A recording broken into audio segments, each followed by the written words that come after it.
مرتے وقت انسان کی کیسی حالت ہوتی ہے، ایک بہت ہی دل کو جھنجھوڑ کر رکھ دینے والی کہانی۔ کمرے میں ہلکی ہلکی ہوا چل رہی تھی، مگر حاجی عبد الرحمن کا سانس بھاری ہو چکا تھا۔ ان کے ارد گرد بیٹے بیٹیاں سب بیٹھے تھے۔ اچانک ان کی آنکھیں چھت کی طرف جم گئیں۔ وہ آہستہ سے مسکرائے اور بولے، یہ کون ہے؟ بیٹا گھبرا گیا۔ ابا جی، کمرے میں تو کوئی نہیں ہے۔ حاجی عبد الرحمن کی آنکھوں میں عجب سی چمک آ گئی، جیسے کوئی خوبصورت منظر دیکھ رہے ہوں۔ وہ سفید کپڑوں میں کون ہے؟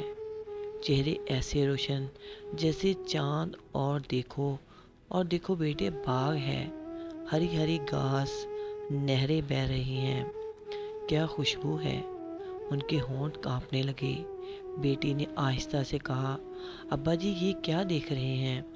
انہوں نے نیم بند آنکھوں سے مسکرا کر کہا، میری ماں، ہاں میری ماں بھی کھڑی ہے بیٹی، وہ مجھے بلا رہی ہے۔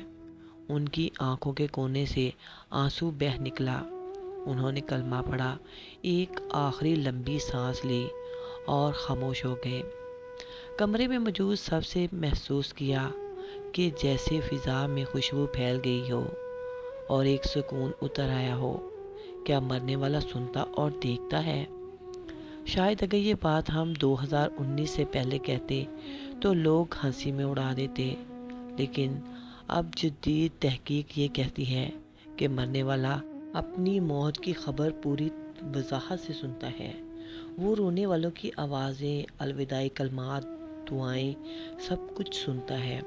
بلکہ اگر اس کی آنکھیں کھلی ہوں تو وہ ہمیں صاف دیکھ بھی رہا ہوتا ہے۔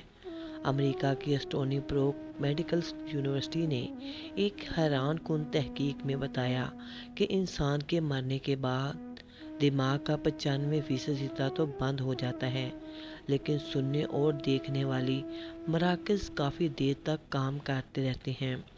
یہی مراکز وہی سگنلز بھیجتے ہیں جو زندہ انسان کے دماغ میں ہوتے ہیں۔ یعنی مرنے والا ہمیں سنتا ہے، دیکھتا ہے، مگر وہ خود کچھ کر نہیں پاتا۔ یہی بات ہمیں غزوہ بدر میں رسول اللہ صلی اللہ علیہ وآلہ وسلم کے واقعے سے بھی ملتی ہے، جب آپ صلی اللہ علیہ وسلم نے مشرکین کے مرنے کے بعد ان سے خطاب کیا، اے عتبہ بن ربی، اے شیبہ بن ربی، کیا تم نے اپنے رب کا وعدہ سچا پایا؟ صحابہ نے حیرت سے پوچھا، یا رسول اللہ، کیا آپ ان لوگوں سے بات کر رہے ہیں جو مر چکے ہیں؟ آپ صلی اللہ علیہ وآلہ وسلم نے فرمایا، قسم ہے اس ذات پاک کی جس کے ہاتھ میں میری جان ہے، تم جو سن رہے ہو وہ بھی میری بات ایسے ہی سن رہے ہیں، مگر وہ جواب نہیں دے سکتے۔ اور کیا مرنے والا صرف ہمیں دیکھتا ہے یا کچھ اور بھی؟ مشکین یونیورسٹی کی تحقیق بتاتی ہے کہ موت کے لمحے انسان ایسی چیزیں دیکھتا ہے جو عام لوگ نہیں دیکھ سکتے۔ مرنے کے قریب دماغ میں بینائی کے حصے میں بہت زیادہ سرگرمی دیکھی گئی، جیسے کوئی بہت تیز روشنی یا روشنیوں والے مخلوق نظر آ رہے ہوں۔ یہ وہی وقت ہوتا ہے جب مرنے والا ایک الگ روحانی دنیا کی جھلک دیکھتا ہے، جس کا ذکر قرآن پاک میں ہے، یعنی سورۃ کاف آیت نمبر 22۔ تم غفلت میں تھے تو ہم نے تم سے پردہ ہٹا دیا، اب تمہاری نگاہ آج بڑی تیز ہو گئی ہے۔ یہ تیز روشنی اور نورانی مخلوقات دراصل فرشتے ہوتے ہیں جو مرنے والے کو لینے آتے ہیں۔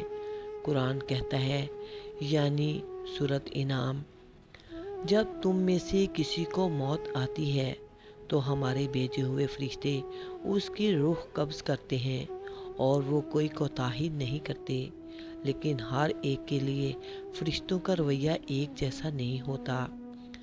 ظالموں سے کہا جاتا ہے، ان کی روح اس طرح نکالی جاتی ہے جیسے کانٹے دار جھاڑیوں پر ایک دوپٹہ ڈال دیا جائے اور اسے تیزی سے کھینچا جائے تو وہ تار تار ہو جاتی ہے۔ اس طرح ظالم لوگوں کی جان نکالی جاتی ہے، اور جب نیک لوگوں سے کہا جاتا ہے ان کی موت اس طرح نکالی جاتی ہے کہ بہت ادب اور آرام سے، کہ اسے تکلیف بھی محسوس نہ ہو۔ یہ سب ہمیں یاد دلاتا ہے کہ موت کے بعد انسان مکمل طور پر بند نہیں ہو جاتا، بلکہ وہ ایک نئی حقیقت اور نئی دنیا میں داخل ہو چکا ہوتا ہے، جہاں آنکھ تیز ہو جاتی ہے، آوازیں واضح ہو جاتی ہیں، مگر جسم خاموش رہتا ہے۔ اگر آپ نے یہ تحریر مکمل سن لی ہے تو پلیز دل سے اسے لائک کریں اور دل سے ان اذکار کو پڑھیں۔ اللہم صلی علی نبینا محمد صلی اللہ علیہ وآلہ وسلم، لا الہ الا اللہ محمد الرسول اللہ۔ اللہ تعالی ہمیں سمجھ عطا فرمائے، موت سے پہلے موت کی تیاری کی توفیق دے، آمین۔